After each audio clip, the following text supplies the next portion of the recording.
When I was 12, I came to the conclusion that everyone in the world, including my own family, was against me.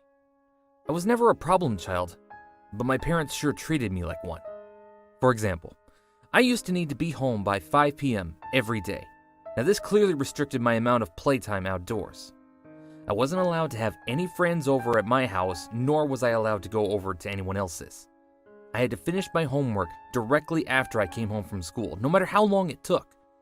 My parents refused to buy me video games and forced me to read books and then write a book report on them to prove I actually read it. Now, even though those rules listed above were quite frustrating to me as a child, they aren't what upset me most. No, what really hurt me was the lack of compassion on behalf of my parents. My mother was a bitter woman who always made me feel guilty about accidents or mistakes I made. My father only knew one emotion: frustration. The only time he spoke to me was when he screamed at me for receiving poor test scores or beat me for misbehaving.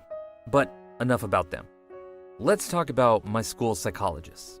For his own privacy, we'll refer to him as Dr. Tanner. Like most junior high schools, a psychologist is always available on campus during school hours to assist any student in need of counseling, whether it's emotional, academics, social, behavioral, etc.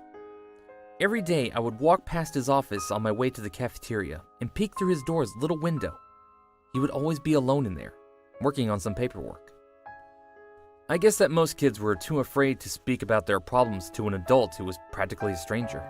For this reason, it took me 3 weeks to muster enough courage to go into his office. March 2nd, 1993, was the day I decided to voice my troubles to Dr. Tanner. During lunch break, I stood in front of his office door and knocked. Through the window, I could see him raise his head, smile, and motion for me to come in. I did. He greeted me by introducing himself and asking for my name. Dr. Tanner was a very soft-spoken man who seemed to radiate kindness. In less than 30 minutes, I rambled to Dr. Tanner about how mean my parents were to me and how they didn't care about me at all. After a while, my voice began to quiver and I stopped speaking.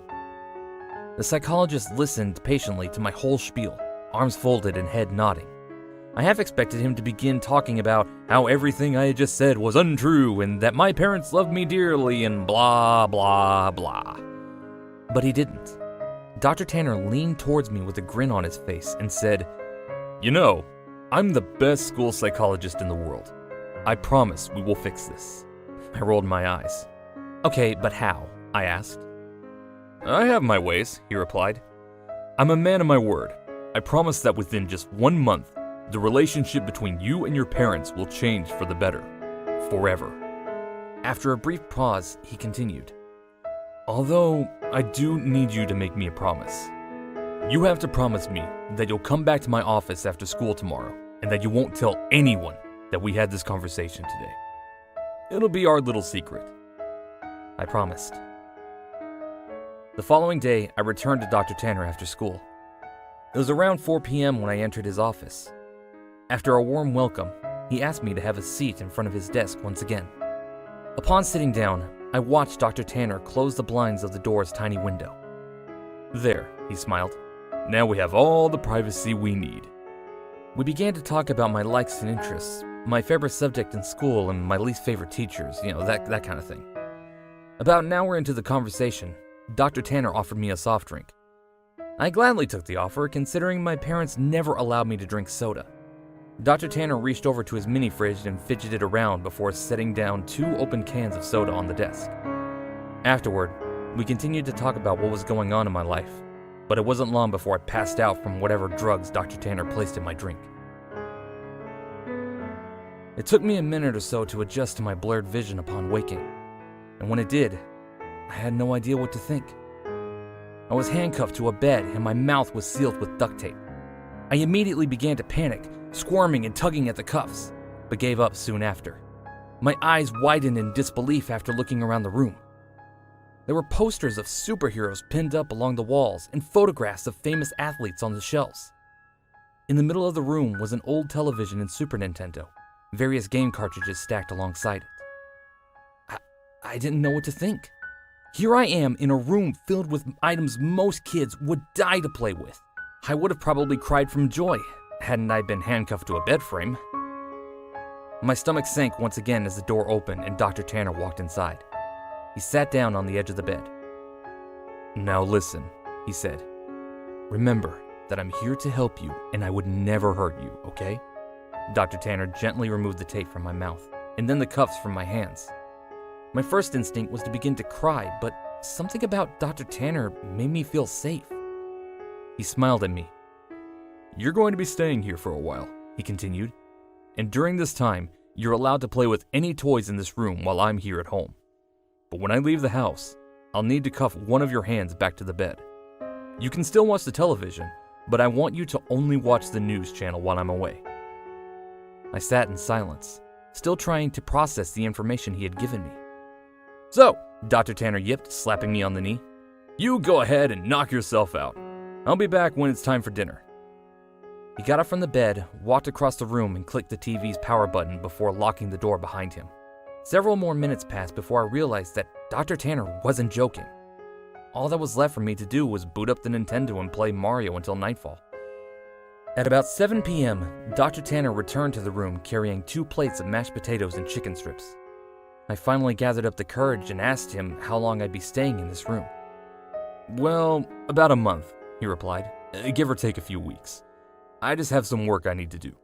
The following morning, I awoke to Dr. Tanner's hand patting my head. "Hey, bud, you don't have to wake up right now if you don't want to, but I am going to need to put this back on," he whispered, clamping the cold steel handcuff onto my wrist. I gazed up at him. He was wearing a collared shirt and slacks, a coat draped over his shoulder, and a suitcase at his side. He looked just like he always did when I saw him around the school. Before leaving, he placed the TV's remote next to me and told me to turn it on and watch the news.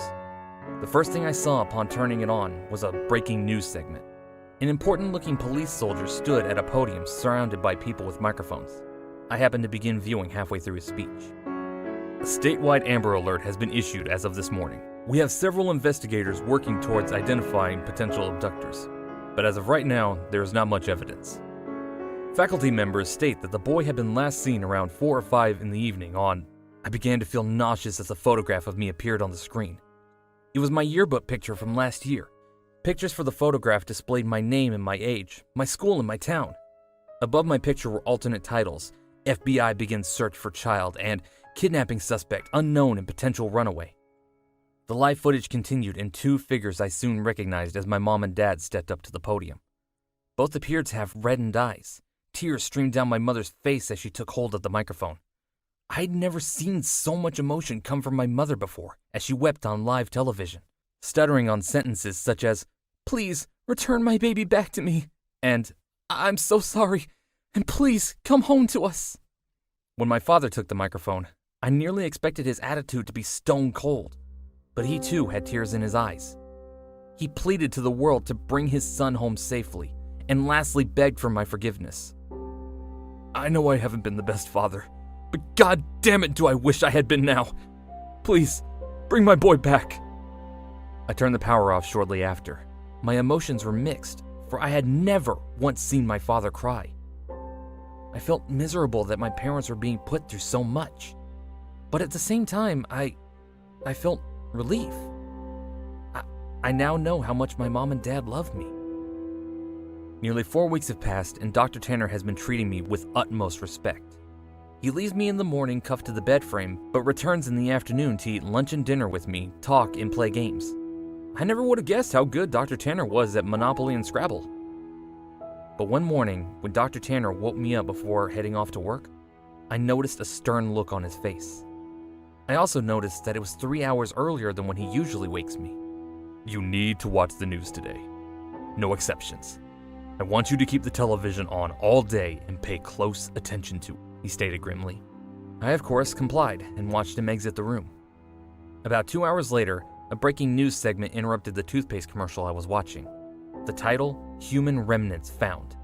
2 staunch-looking men in suits stood aside one another and began speaking. "We are displeased to bring up such unfortunate news this morning regarding our missing child case from earlier this month."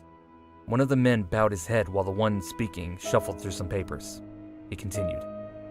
"Remains of a body have been found in a garbage bag beneath a highway overpass. The body appears to be that of a child, although not much of it is left. The body has been decapitated and much has been burnt to ash and bone. The screen shifted over to a helicopter view of the freeway.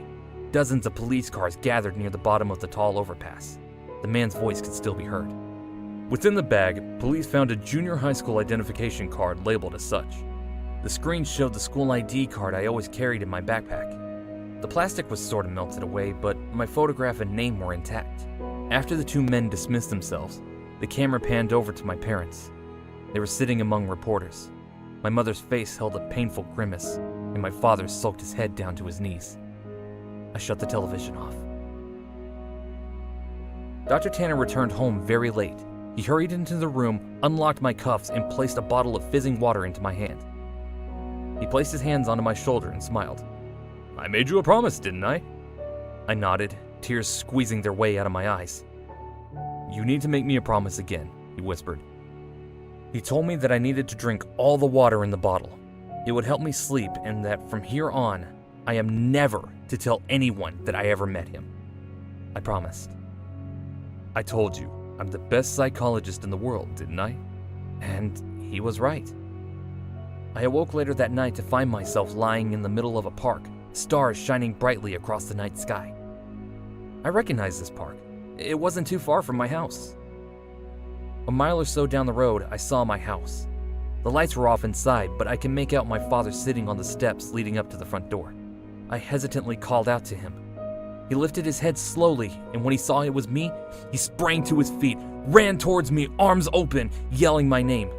My mother erupted from the house behind him. Dr. Tanner was right. Things have changed with my family and I. My parents smile more often and treat me lovingly. I couldn't ask for a more perfect ending. Every now and then, I see Dr. Tanner on campus, walking to and from his office. Rarely do we ever make eye contact, let alone speak to one another. But sometimes, he'll shoot me a wink and a smile. I'll always keep my promise to him and pretend I never met him. But there'll always be one question forever floating in my head. Who did Dr. Tanner decapitate and throw off the overpass?